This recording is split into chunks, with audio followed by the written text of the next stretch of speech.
So in this episode of WoW, we had big challenges, we had raps and bars, we had tag team wrestling, and of course we got a little bit of revenge thrown in there too. This is Steph and Kat Talk WoW. Yeah, yeah. Making her way to the mic. They start dimming the lights. You start feeling alright. From Birmingham, home of the Teddy Longs and the Ruben Studders. More once you discover. For all of the lovers of Whitney Houston and Roman Reigns. For all of the lovers of Mickey James and Marvin Gaye. For all of the lovers of Sasha Banks, Janelle Monáe, Silk, Sonic, and Paige. Allow me to say, look, I just found a place, sweet escape. Every one of us, I was kinda late, so I just made it off the struggle bus. Walking by the faith, cause I know it's right in front of.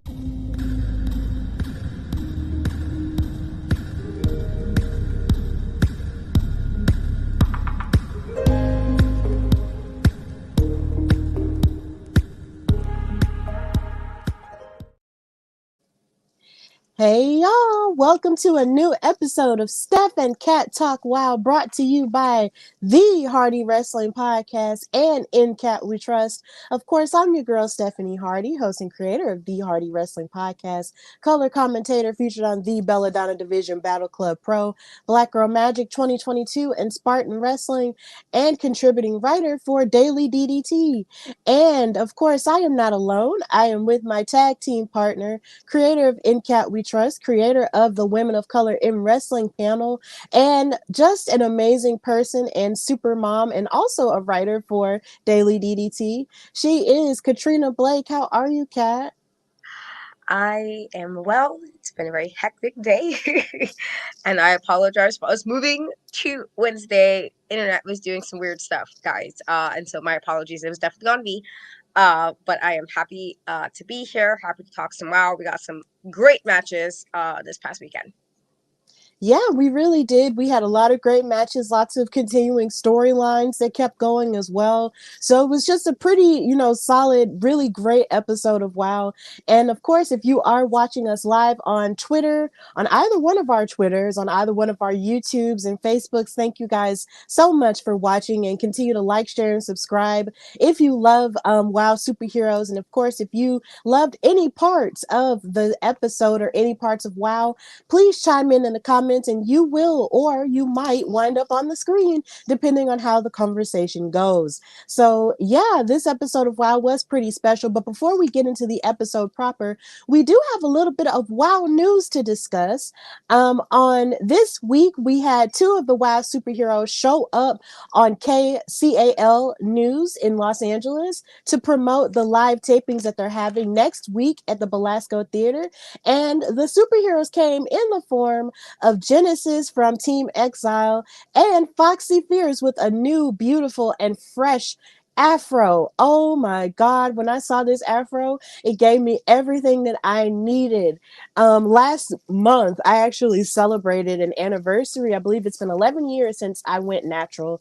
And I love my afro, even though sometimes I do other things with my hair. My hair has just been natural for that long. And so anytime I see Black women with afros like that, that's luscious and healthy, it just makes me want to just continue to, be healthy with my hair. And Genesis definitely look beautiful, because normally we see her like with a back do and an updo with like a hump like on the in like the top of her head. But this time she had a different do and had sort of a sleek look, but she looked absolutely gorgeous. Both women looked amazing, and I was really happy to see Foxy Fierce, because we've seen a lot of Genesis and Exile in this half of the second season, but we have not seen a lot of Foxy. So that was really cool to see them continuing to promote the live show. And like I said, of course, they were promoting WoW's live tapings, which are taking place at the Belasco Theater in Los Angeles on December 11th, 12th, 13th, and 14th. And you can still get your tickets if you are in the Los Angeles area.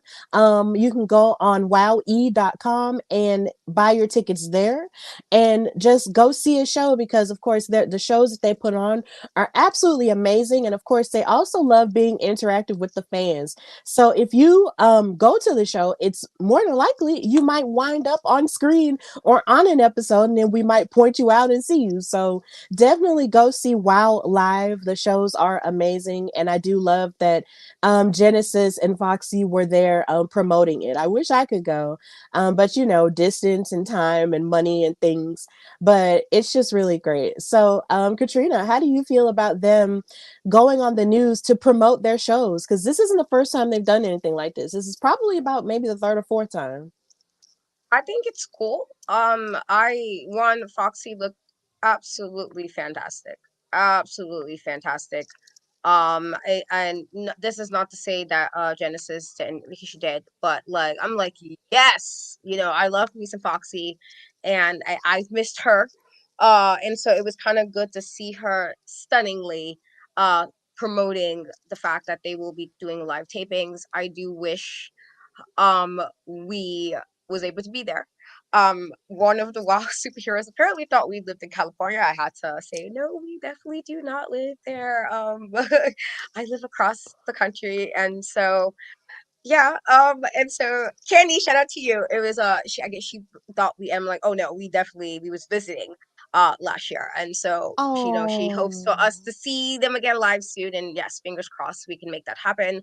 But it was just really good to kind of see um that aspect of just they still I love that they have different ways of trying to get more people in, and I like that we have these tapings with like more of an intimate kind of like NXT style crowd when it's more of an intimate setting, and I feel like sometimes that's necessary for wrestling shows to kind of just where sometimes not, and this is no shade to anything that gets really big. Obviously it's great when you have a whole bunch of fans and it's crazy and it's over the top and larger than life, but there's also something nice about an intimate setting, and so it was very nice to see.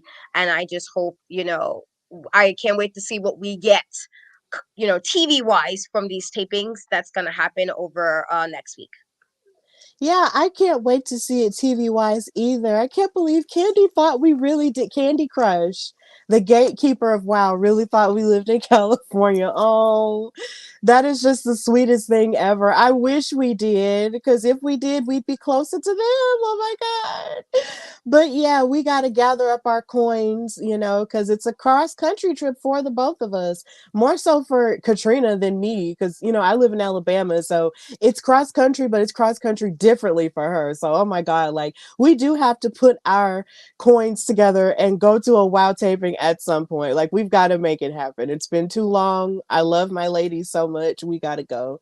But yeah, they both looked fantastic here. So of course, if you're in the LA area, please go see them. Go see them. Go in the audience, be as loud and as supportive as you can for these ladies. And you never know, you might wind up on television. So in the comments, we have Isaac saying, hey, thank you for watching on YouTube. He's saying, hey, ladies, so glad that the mother truckers got their revenge. And Big Rig Betty reminds me of ODB from TNA. Wow, that's a really good comparison there, Eric. And honestly, we're going to get to that revenge match a little bit later in the show, but I'm glad you're watching and I'm glad you mentioned it. And he also said that he misses Foxy on WoW TV, and I hope that she comes back soon.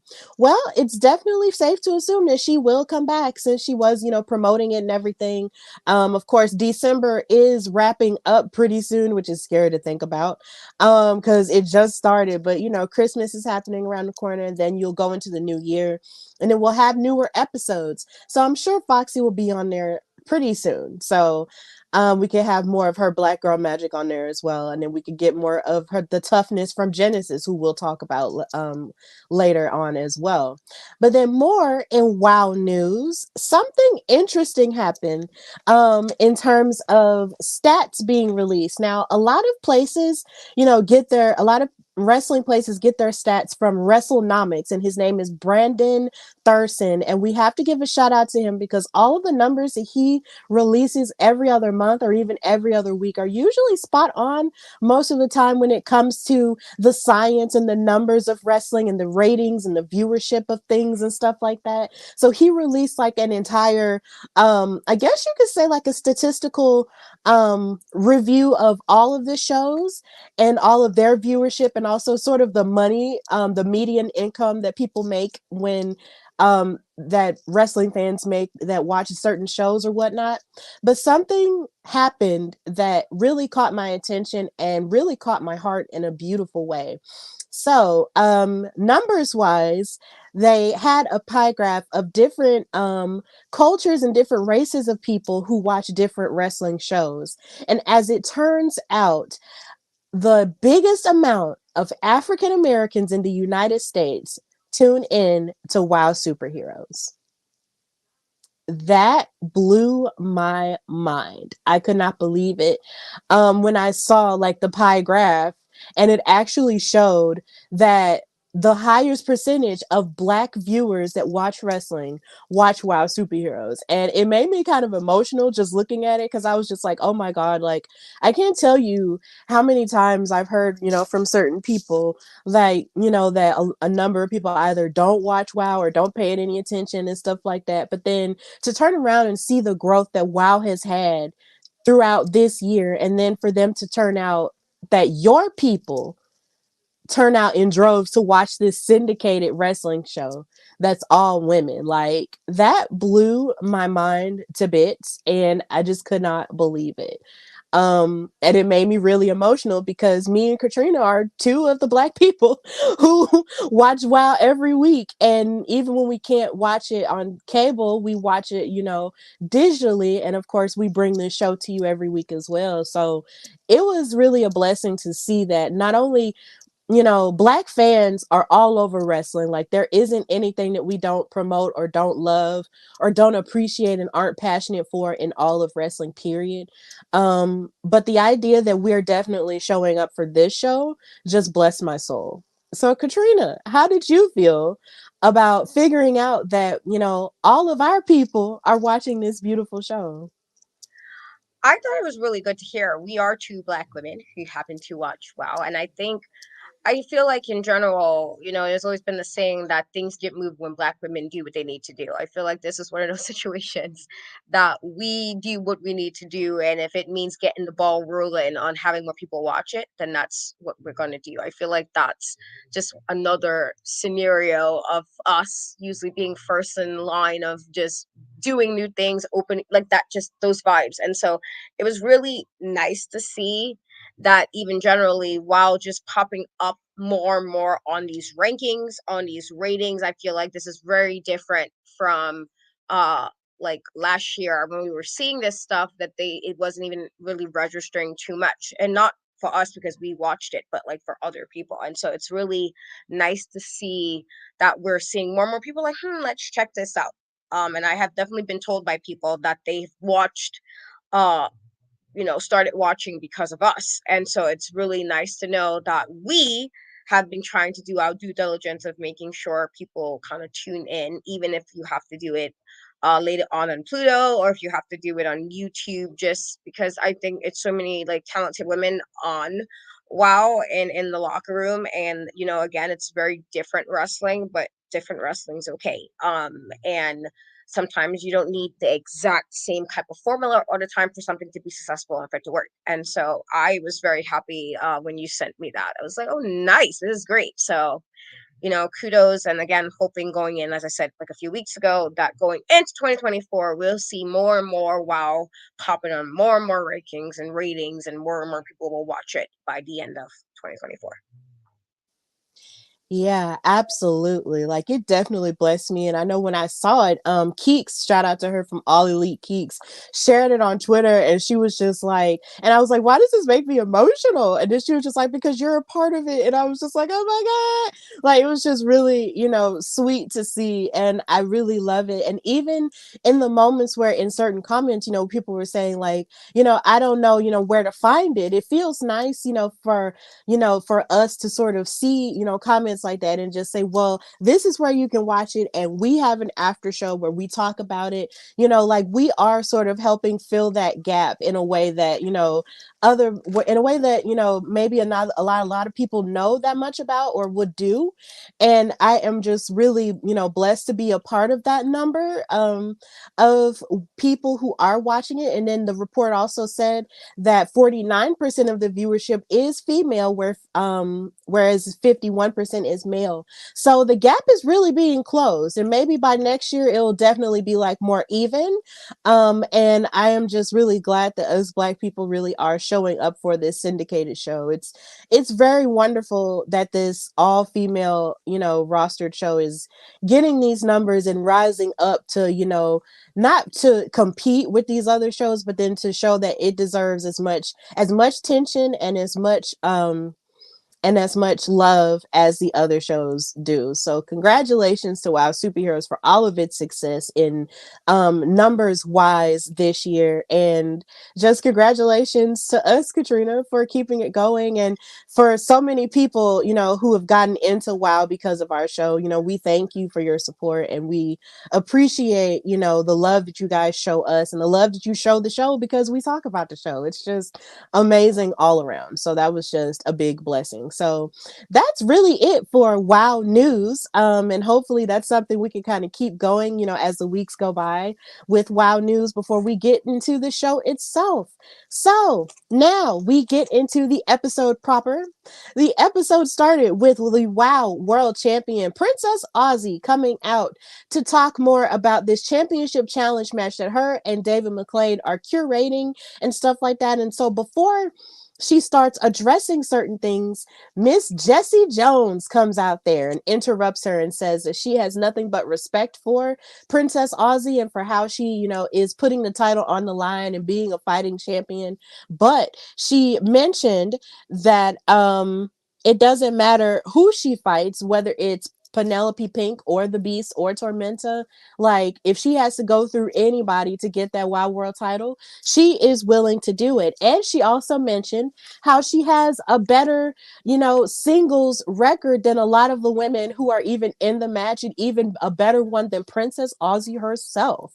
And said that she, knows that if she can continue to keep that momentum going, she can be WoW World Champion. And Princess Aussie kind of took it on the chin, with a level of sportsmanship that a lot of people probably would not have taken in a kind way. They probably would have looked at her and be like, "Oh, so you think you da da da da?" But that's not what Princess Aussie was doing. Like, she took it in a very chill way.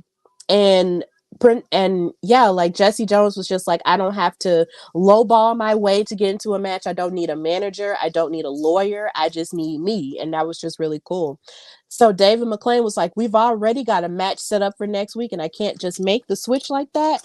And Jessie was like, oh, but you can make a switch and put me in just like that. And then David said, well, I'll tell you what, Jessie, your next match is against one of the members of Exile Genesis. If you can beat her, you can be a part of what I'm putting together for the championship challenge match. And Jessie said that she wasn't worried about Genesis. She said, I'm gonna beat her, but no offense, I'm gonna beat everybody else in that match too. And her and Princess Aussie shook hands at the end of that promo. So that ended that. And there was a lot of other storylines that we go get into when it comes to the rest of the show. But Katrina, how did you feel watching Jessie Jones just sort of steamroll her way out there and just let Princess Aussie know what her intentions were? I mean, I respect. She did say already she was coming for a title. She wanted a title shot. So I respect that she kind of said it in regard to, like, I'm coming for you. But also I feel like she is a champion, and I feel like, there's a, not that you have to be like extra, well, be respectful, but respectful enough. Princess Aussie hasn't done anything to anybody to deserve that type of response to her coming for the titles. I was like, I mean, okay. She would responded a lot nicer than I would have personally. And so I'm like, okay, well, Jessie, I get it, but also you could say that without saying all this extra stuff. I felt like Princess Aussie kind of took it in stride. But doesn't mean she's gonna win anything. And I feel like that's the, like, Jessie, all that don't mean anything if you don't win, and so, being just a little bit disrespectful about it doesn't mean you're gonna actually take the win. So maybe not be as disrespect. I just felt like she was a little bit disrespectful to a tad. I did. But you know, otherwise, we'll see what goes on with this. But she did say a few weeks ago that that's what she was trying to do, and so I wasn't surprised necessarily. It was more so like, oh, okay. okay, Jessie, this is how we want to play it like this soon. Okay, I mean, I guess, but nothing like super crazy. She wasn't as disrespectful as it probably could have been if it was coming from somebody else, and so we'll see how this goes moving forward. Yeah, it's going to be pretty insane, but at the same time, Jessie Jones is a girl who's just going to get stuff done on her own, and she's very boisterous about it. And yeah, it might be a little bit tough, and abrasive at times, but at the same time, she gets the job done and she gets her point across the way that she needs to. And that's something that I can appreciate from her, because it's just like when you think of the other women that were brought up, in that match, like Penelope Pink and like the Beast and like, um Tormenta. It's just like they've always used, well, with the exception of the Beast, those other two have always used other means to get their way or to get championship, contendership. But Jessie Jones is just a woman with a will and a way. And honestly, I can definitely respect that. So the fact that they shook hands at the end just shows that Princess Aussie earned her respect, and she didn't have to even jump her to do it. She just like, look, I'm coming to you woman to woman, and letting you know what's going on. And I think that was cool. So, moving into the next segment, we had BK Rhythm and Gigi Gianni backstage prepping for their tag team match. And this was insane because this is going to be here another version of BK's bars. So BK was talking about Spring Break 24/7, and she said, "How are they going to be partying when we're beating them up?" And then Gigi said, "I like that, BK. Are you going to rap and do a diss track to them?" And then BK said, "Maybe I'll drop some bars." And then Gigi said, "Have you ever thought about rapping about me?" And then BK said, "Oh, you want me to? Okay, okay." So, this is my rap voice, so excuse me, y'all. You're a fashionista straight out of a soap opera. So powerful, nobody can stop you. You're ambitious and vicious, and only sometimes your style misses. But not like that. I got your back. We're a pack, Gigi. And this next match is going to be easy. And then Gigi said, I like that, BK. And then BK said, let's go cancel spring break. And that was the end of that. So, yeah, there goes BK's bars. So, Katrina, being the resident hater of BK Rhythm's bars, how did you feel about those, even though she was rapping about her tag team partner? That wasn't too bad, honestly. I mean, it wasn't too bad. I was like, all right, I will give you a pass this week for the bars that I don't ask for. I will give you a pass. Because she wasn't necessarily being mean or extra. It was more so like a little nice little, hey, tag partner, this for you. And I'm like, all right, I can respect showing some love to your tag partner. That's not bad. And so she gets a pass this week. She gets a pass. This was not one of the bars where I was like, mm, side eye. This is like, all right, well, I don't know how I feel about you always wanting to do drop bars, but you know what? This is not too bad since it's like you're being nice to your partner. Even if you guys are heels, you're not being necessarily rude. And so I'll take it. But that was very hard to say. So, Oh my God, it's a miracle. It's a Christmas miracle. Katrina didn't have anything bad to say about BK's bars. Yes, yes. Oh my God. Oh, this is definitely getting turned into a clip, because this is a moment. This is a moment I never thought would happen. This is a moment, guys. I cannot believe this. Y'all don't understand. Since we've been talking about WoW, Katrina has always had something crazy to say or bad to say about BK's bar. She cannot stand BK's rapping. So for her to say something nice about it is literally like a Christmas miracle, y'all. It's crazy. It's really crazy. But yeah, this led into our first match, which was, of course, the Brat Pack, BK Rhythm and Gigi Gianni versus Spring Break 24/7, who we hadn't seen in a while. And of course, that's Crystal Waters and Sandy Shore. Of course, the last few times we've seen Spring Break 24/7, it's like they usually get beat up by a lot of people, by other tag teams. And it's just like ever since their last defeat, we hadn't really seen them in a while. But now they're back and they're fighting against the Brat Pack. And honestly, I was really rooting for them to win this time, because I was just like, look, this is the second season. Let's shake some stuff up.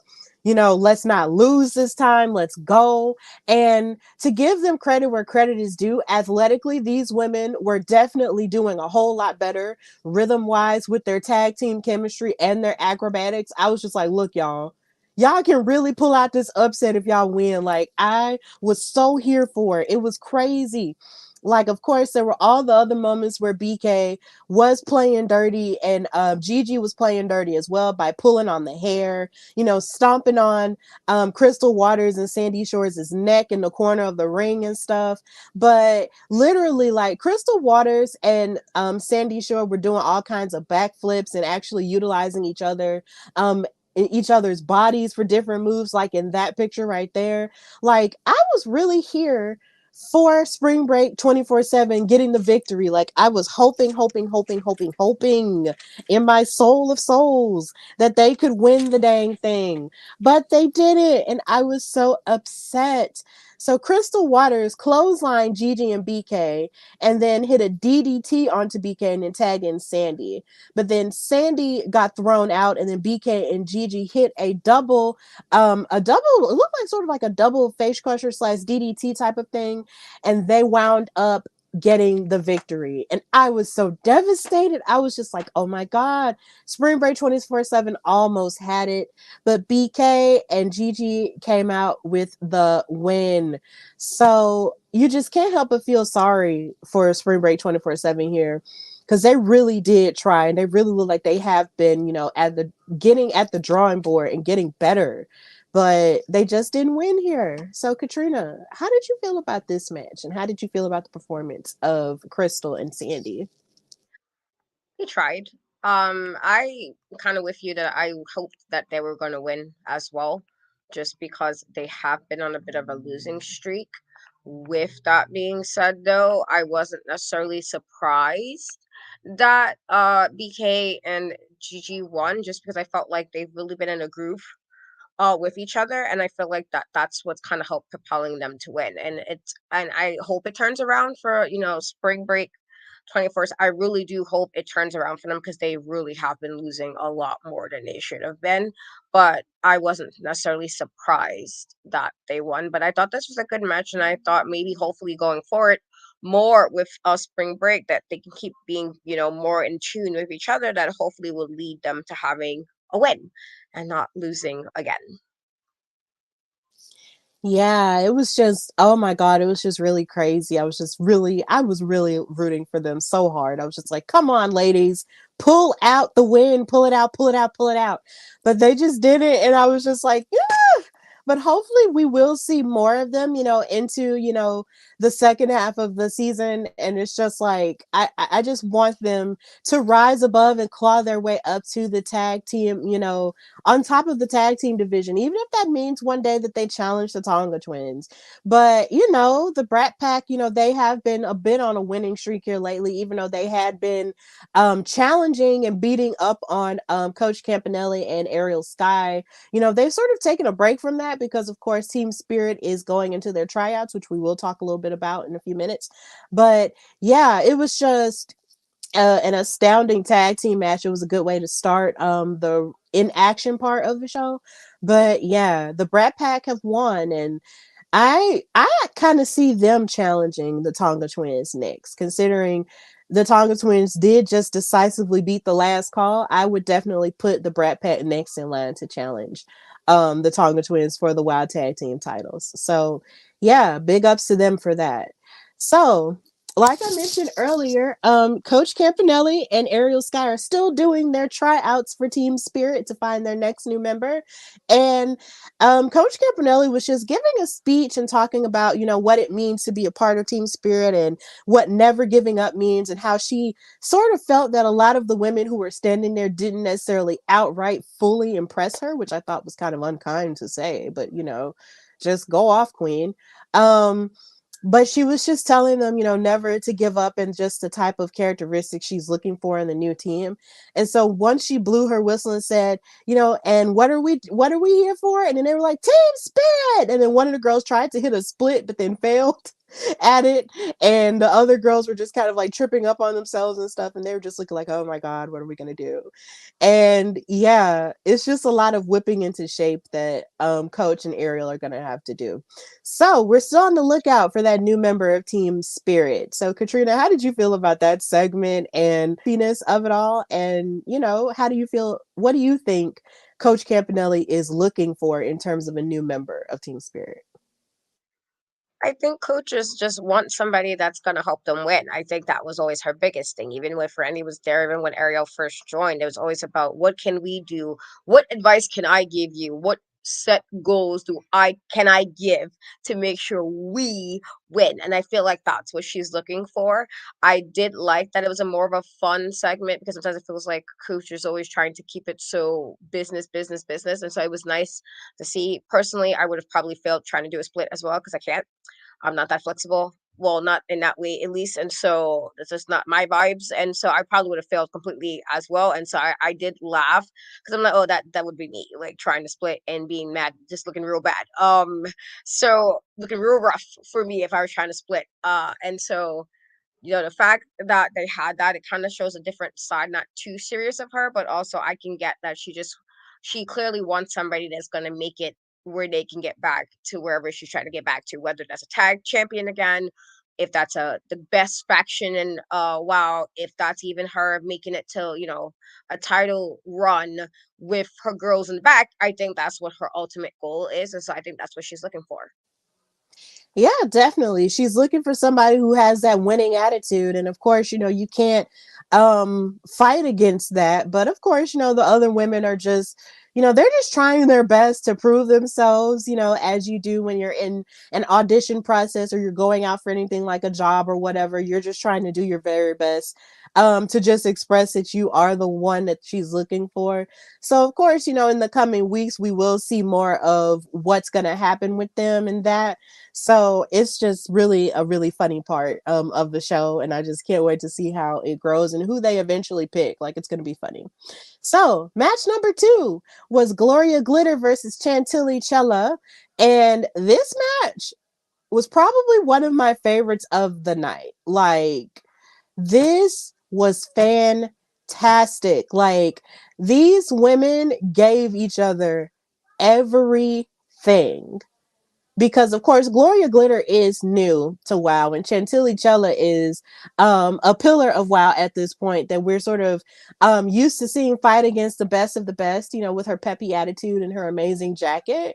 And it's just with her and her kickboxing background, she's just a very electric performer.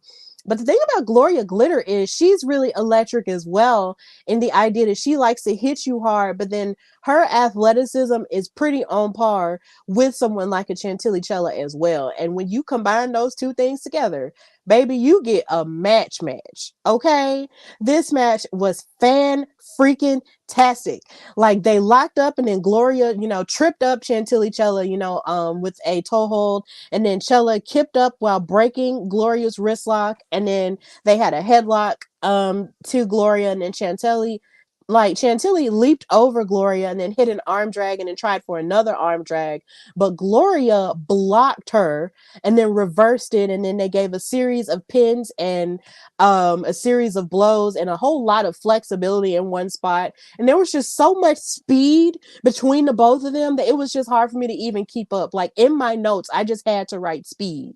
They were speed, like Lightning McQueen in here. Like, it was crazy. It was absolutely crazy just how amazing that they were and how athletic they were throughout this whole match. Like, I just couldn't believe it. Like, Gloria was just hitting Chantilly with all types of kicks and strikes and shoulder thrusts. And Chantilly Chella hit a sunset flip pin, and then Gloria, fell, like, tried to lock her into like a full Nelson with a face crusher afterward. Like, these women were giving each other everything, and this was definitely one of my favorite matches of the night. But ultimately, Gloria Glitter wound up winning the match with the aerobic annihilator. And this was her first WoW victory. Like, this is the first match she has ever won. And the fact that it was such a hard fought victory is something that she should be proud of. And it's definitely something Chantilly should be proud of too. This is probably one of the best matches we have seen Chantilly do, since we have started watching this iteration of WoW. Because I know she's been on the others before, but this match was a freaking amazing. Like, Gloria Glitter like had unique backbreakers and all of the above, and then Chantilly tried to hit like a spinning back kick to knock her out towards the end of the match. Like, it was good. Like, it was really athletically substantial. Like, it was fantastic. So, Katrina, how did you feel about this match, and how do you feel about Gloria Glitter getting her very first WoW victory here? I thought, as you said, this was definitely probably my favorite match of the night. Honestly, I thought it was really high, like paced, high action. And I love Chantilly, but I do feel like this was probably one of the matches that she really had to like really go. And you have somebody like a Gloria who, even though she hasn't won before this match, she's pretty much given her like her A game. It's just she was kind of always came up short. And so the kind of have to do this to get a win, it's like, well, man, like that speaks to like I'm trying to make sure I don't lose again. And I think that's kind of what helped her kind of just move it over a little bit on the side. But that's nothing against Chantilly. I think she still really fought hard. But with regards to the fact that Gloria has like missed all the wins in her last matches, and she's been on quite a few times since her debut. I think she did need the win. I do think this is something that Chantilly, it's not going to necessarily hurt her to lose this, but I do think she did fight hard. She did. But Gloria, good for her. I think that she really, again, if even with her being like the whole 80s exercise fitness instructor vibes, I like that her in ring is such a contrast to that. It's like she seems like, yeah, I'm gonna be the one, happy, smiling, drinking a bottle of water with a headband, wiping the sweat, and then it's literally very hard hitting when she's in the ring. And I think that's such a good contrast. And as I said previously, I'm really looking forward to more and more of her in WoW. Me too. Like, I just cannot get over her. I don't think I'll ever be over Gloria Glitter at this point, because she's just, I feel like ever since she started, even in her losing efforts, she continues to look like sharp and clean with all of her transitions into things, and just with how, amazing she is, with blocking moves and actually studying the way that her opponents move in the ring and being able to, block it off, or like match them with wits or match them with quickness and stuff like that. And I just can't get enough of her. Like, I just cannot wait to see more of what she has to offer. Like, I feel like, and I know me and my boyfriend, joke about this a lot, and he's not watching right now, I don't think, but I feel like Gloria Glitter could be a future Wild World Champion. Like, with the way that she's popping off in her first season on WoW, Miss Ma'am could very well be a champion in the future, because she just has it. Like, everything is just clicking for her already. And because it's clicking for her already, you can either continue that momentum, or rest on your laurels, or continue to, climb up the ladder and, get better. And I feel like she's one of the type of athletes who you could imagine would just continue to get better and be sharper in their abilities. And I just can't wait to see her growth. But Chantilly did a phenomenal job in the match as well. I definitely recommend, if you did not watch this whole episode, to watch that match, because it was fantastic. Go on YouTube, watch that match, and get into it. That match is what women's wrestling is made of. It was fantastic. But of course, Gloria Glitter got the win here in her first WoW victory, so congratulations to her for that. So, match number 3, this was my second favorite match of the night. Okay, women's wrestling has just been popping off, y'all. It was Exodus versus Keta Rush. And of course, Exodus came out with Ice Cold and Genesis, who we previously mentioned in WoW News. She was out there, and of course, they've been, dealing with some communication issues and some frustrations with each other. But of course, Keta is out here, and she's motivated to work up to the point to challenge for the Wild World title the same way everybody else seems to be. And this match was fire because on commentary they did mention that Exodus and Keta both have, a background in mixed martial arts. And this was on display here. This was on display.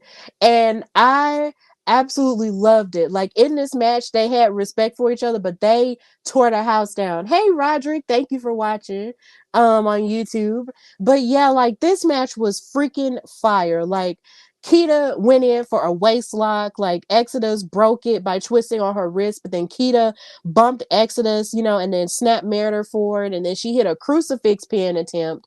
Like there were a lot of moves that Keta hit that I had never seen her hit before. Like she was just like clicking real hard in this match, and I was just like, Keta, where has this Keta been?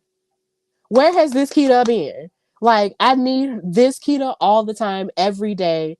I need it in my veins. Like, Exodus and Keta, like, were reversing pins back and forth. Like, there was of course, this submission that she did with her legs, and she was rolling Exodus around the ring, like, upside down, like, in, like, a wheel motion. It was so funny. Like, it reminded me of Charlotte Flair, because I believe I've seen her do that before, like, thousands of times, but just to see Keta do it was just really cool. And then Exodus was applying pressure to Keta's neck with her hands, and then she was pulling on her arm in the rope and just destroying her multiple times. And she was elbowing her down, but then Keta used her core strength, to also kick Exodus on the top rope and everything. And I was just like, y'all ladies are really getting it. And they were striking each other and hitting each other like super hard. Like it was just a really good match. Um, and what was so funny is towards the end of the match, freaking Keta had locked in I think it was, hold on, she locked in a submission, and when it looked like Exodus tapped out, it was like Keta's shoulders were on the mat, but then she lifted one of her shoulders. So technically, she had won the match because Exodus tapped out. Now, this is what's happening in my view, but on their view, they called the match a draw, which upset me because I'm just sitting here like, referee, don't you see that Keta's right shoulder was up, which means that she was not getting pinned? Hello. That's what was going on. That match was not a draw. It should not have been listed as a draw because Keta's shoulders were up and Exodus tapped out. Period. But they went ahead and called it a draw. They made it a whole thing, and that's what it was. But after the match was over, Exodus and Genesis had a come to Jesus moment, and they had a little bit of an argument after that. And Exodus was just like, why are you, showing sportsmanship to Keta? Like, that's not what Exile is about. You should have just ended her and just beat up on her, and that was it. But Genesis said, look, I can do better than Keta in my sleep. Tell Exodus to watch my match with Jessie Jones next week, and then you'll see how you're supposed to perform. And clearly, the communication issues are continuing with Exile. So this was crazy. This match was amazing, but at the same time, Keta should have won. She really should have been listed as the winner because her shoulder was up. But whatever. Katrina, how did you feel about this match? And was this like a highlight match for you just like the other one was? Or, how did you feel about it? I think it was solid. I mean, I enjoyed what both ladies did. I still think the second match was my favorite match. I think maybe because it was just really high energy, but also kind of aggressive as well. But this was really well done, and I have to agree with regard to Keta. I've been, where was this before? Because like, ma'am, there was matches she was having recently. I'm like, all right, sis, like let's get this together. You ain't an OG for nothing, like you not an OG in the wrestling ring for nothing. There's a reason you are, and like, why are we not bringing this type of like attitude going in other matches? And so it was really good to see, and or maybe it was just like she felt she needed to with her opponent. As we know, that squad in general just was pretty into submission type, ground and pound type wrestling, and maybe she realized I got to kind of step it up on this. I do agree. I do think that Keta won this. I don't know how the referee didn't magically see that. And then it makes me question again, is, do the referees and WoW, do I need some glasses? Do I need to check an eye chart so we all on the same page? Because I don't know how there was any confusion in that. I thought it was very clear, honestly, that Keta won that, but here we are with it being a draw, which means Keta didn't get that definite win, even though she should have. But again, I do think in regards to it being a very solid match, it definitely was. You know, Exodus bringing what we've known them to pretty much, bring in Exile in general, but also, Kita kind of like digging back into what we first saw her. And while that was like, okay, sis, she brought that back out, and it was really, really, really good to see. And I hope she does it going forward, more going forward. Yeah, me too. Cause she was popping off, and I don't know if it was because both of she felt like she really had to bring her A game because both of them do have MMA background or what. But my thing is, why don't you bring that background with everybody? Like I know every opponent does not have the same wheelhouse as you or the same arsenal as you, but bring that same intensity. Like bring that same intensity to all your other matches. Like Kida was amazing. Like I just want to see more of that, of her going forward. And honestly, she should have gotten a win. Like I don't know what be going on with these referees. Like no shade to them because I've never refereed before in my life. So that's not something that I can, say that, oh well I could do this or da da da da. Like I'll never do that. But at the same time, I saw what I saw, and what I saw was Kita's shoulder up, and because her shoulder was up, like she should have got the win. But either way, I do find it funny that Exodus, was showing her sportsmanship and being nice about it other than being vicious about it, and how Genesis was upset. And I'm just like, Genesis, you ain't got to be mad at her about it. You ain't got to be disrespectful and say that you will perform better than Exodus, in your match next week, because you are performing next week against a hungry Jessie Jones. And when Jessie Jones is hungry, she is either going to knock you down or go hunting. And she is clearly in the mood for both. So however you think you about to perform, you might need to scratch that out and make another plan. Cause Jessie Jones is coming for your head next week. So I'm gonna need for her to chill and not just say she just gonna run through her like that. Like calm down. And then to try to make it seem like you're better than your exile sister, like that really sucked too. I was just like, okay, Genesis. Okay, girl. Let's see how this is gonna work. Let's see how this is gonna work. But yeah, like this was my second favorite match of the night. And honestly, high praise, high praise, high praise, because it was good. So after that little encounter with Exodus and Genesis, and not Leviticus and Numbers. I'm sorry, y'all. That was that was just an easy joke to make. I'm sorry, y'all. I'm a Bible kid. Sorry. All right.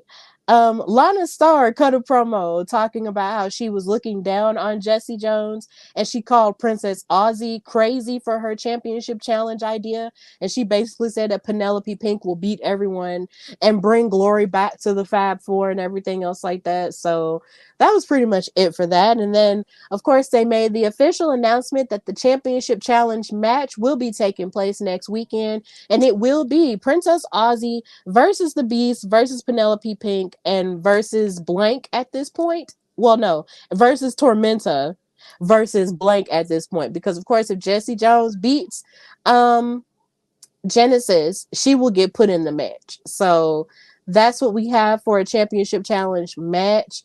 I'm not gonna lie, I understand the point of which Princess Aussie was making with creating that match, but I would have liked it better if the match included people who didn't already have another chance. Like I would have preferred for her to have fought the Beast one-on-one and then just fought other newer people before we get Tormenta and Penelope Pink back in the groove of things. But, I'm not the booker. I'm not the person planning this. Princess Aussie didn't ask me. So let me chill. So, Katrina, how do you feel about the championship challenge match and the people chosen to participate in it? I mean, I'm okay with it, I guess. I do think that, Princess Ozzy's gonna do what she needs to do, but I'm okay with it because I like, when Penelope was champion, and I like Penelope, but I felt like a lot of the matches was really because they made sure she didn't have to defend it too many times, so she didn't have to put herself in situations that it was possible for her to lose a belt. And so I do like that they're like, okay, let's try this option for this, and I do like that aspect, and so I'm okay with it actually.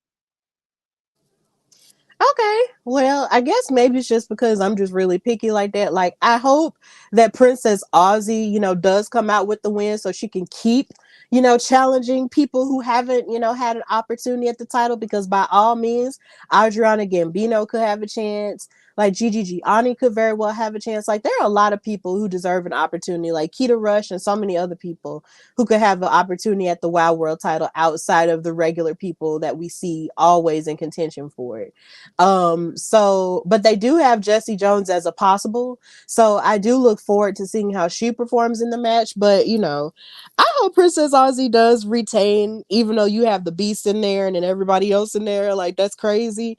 But she's been in crazy situations before and came out on top. So we believe in Princess Aussie up in here. On Steph and Cat Talk. Wow. So this leads us to our main event. This was, of course, the revenge match with Miami Sweet Heat, the Carlson sisters, versus Big Rig Betty and Holly Swag, the Mother Truckers. Now, of course, Lana Starr came out there with them, so shenanigans were afoot. And yeah, this match was pretty fantastic in terms of tag team work as well. The Mother Truckers seemed incredibly focused on getting their revenge. They ran slap out there ready to fight. Like, they did not do their entrance or nothing, none of their honk honk. None of that was going on here. They came ready to fight and they beat up on the Carlson sisters for the good chunk of the match. And then there was a point where they were isolating Holly Swag and beating up on her constantly. And even, you know, yelling at and doing like all kinds of insults at Big Red Betty, like, huh, look at us beat up your little girl, huh? You like that? You like that? And I was just like, y'all so extra. Now, when Big Red Betty get in there and beat y'all tail, I don't feel sorry for y'all, and I didn't. So I never feel sorry for the Fab Four. So they literally, once she was able to tag in her mama was in there with the quickness, beating up on them and utilizing her quickness and her, kicking and all of the above to get the upper hand on the Carlson sisters. And they wound up with the win. So the Mother Truckers got their revenge and beat up on the Carlson sisters, and they were very victorious and they were happy about it, and they celebrated with a honk honk. And it was really cool to see the stunner that they hit onto one of the twins. It was just really an amazing match. I liked it a lot, and I'm glad that they got their vengeance. So the Mother Truckers were on top. So Katrina, how did you feel about this main event, and were you happy to see the Mother Truckers get their revenge against the Carlson twins and Lana Starr? No, it was a good main event. I enjoyed it, and it was kind of, again, no shade to the twins, but it was kind of nice to see, like, for once, you kind of had a situation that outside of the Tongas where they didn't really have the upper hand in this match. It felt like even though the Miami Sweet Heat did, what they could in the match, I felt like the Mother Truckers literally just kind of had their card in this, and I felt considering everything that the Miami Sweet Heat has been involved, the Fab Four has been involved. This was well due justice. I was perfectly fine with this just being the way it was. Uh and I'm hoping, like, just even, you know, going forward, that we even get something past this. Like, what else can we get with the Mother Truckers now that they got their revenge on, Miami Sweet? I feel like there shouldn't be anything else for them to do with them, because they finally got the upper hand and they did it, correctly, and there was no shenanigans from anybody else in the Fab Four. Lana Star didn't pop out in any capacity. Nobody did anything. They got this fair and square. And I feel like, so this is a good way to end that. And so I'm interested to see. And why I did say I was kind of glad that Miami Sweet Heat also moved away from the Tonga Twins. There are still plenty of other tag teams and WoW that they can divvy up and play around with now with Miami Sweet Heat, but also the Mother Checkers. And so I'm interested to see now what we're going to get next for both teams going forward. Yeah, I'm interested too. I can't really wait to see what else is going to happen with them because the Mother Truckers really haven't challenged for the Wild Tag Team Championships, have they? Since we've been watching. Yeah, it would be nice to see them actually do that, considering they do, operate really well. And I would love to see, how the mother daughter chemistry goes up against the twin sister chemistry. That would be really cool to see. But yeah, Miami Sweet Heat seems to be on the struggle bus now but then again, they're on the struggle bus of their own making because, of course, when you bully somebody and, treat somebody like trash, that only means that bad energy is going to come back to you. So honestly, I don't feel sorry for them at all because y'all were the ones who actually tied up Holly Swag and didn't tie up Holly Swag. Y'all beat up on Holly Swag and then handcuffed her mom and made her watch. Like, what type of BS is that? Like, that was horrible and y'all deserve to get y'all butts beat. So yeah, I don't feel sorry for them. Just like I won't feel sorry for Penelope Pink when she loses the championship challenge match this weekend. But, let's not, get ahead of ourselves. So, of course, this coming weekend, we will be having that championship challenge match between Tormenta, Princess Aussie, the Wild World Champion, Penelope Pink, the Beast, and maybe Jessie Jones if she can defeat Genesis in the same night. So those are the matches that we have announced. And I believe Adriana Gambino will be fighting too. But I can't remember who she's going to be fighting, but I did see it posted, so I can't remember. But yeah, it's going to be a pretty solid episode. And of course, we will be back here on Monday, unless otherwise stated, to talk about the last episode of WoW. So thank you guys so much for watching us on all of our live platforms on YouTube, Facebook, and Twitter. And just continue to support us and like, share, and subscribe to both of our channels, In Cat We Trust and The Hardy Wrestling Podcast. And continue to support us in our wrestling careers and also support WoW Superheroes. Of course, this year has been very successful for them, and we want them to continue their success as an all women's brand on television. So get those ratings up, keep watching them, tell your friends, to if whether they're into wrestling or not into wrestling, to get into it and watch something. If they want to watch something female centered and female led, they can watch it there. They can watch it on their cable provider. Of course, if they go on wowe.com and look up their channel and where they're located to see where it comes on for them, or you can watch it on Hulu or on YouTube the Monday after the weekend it airs. So yeah, get into it, y'all. So Katrina, thank you as always for joining me every night, and just tell everybody where they can find and follow you and what you've got going on. You can find me on most social media in Cat We Trust, Threads, TikTok, Instagram, Twitter, Easy3. Follow my channel. I have a whole bunch of different things on there. If you like, I feel like there's a good range, wrestling, anime, horror, all that good stuff, reviews, all that's on there.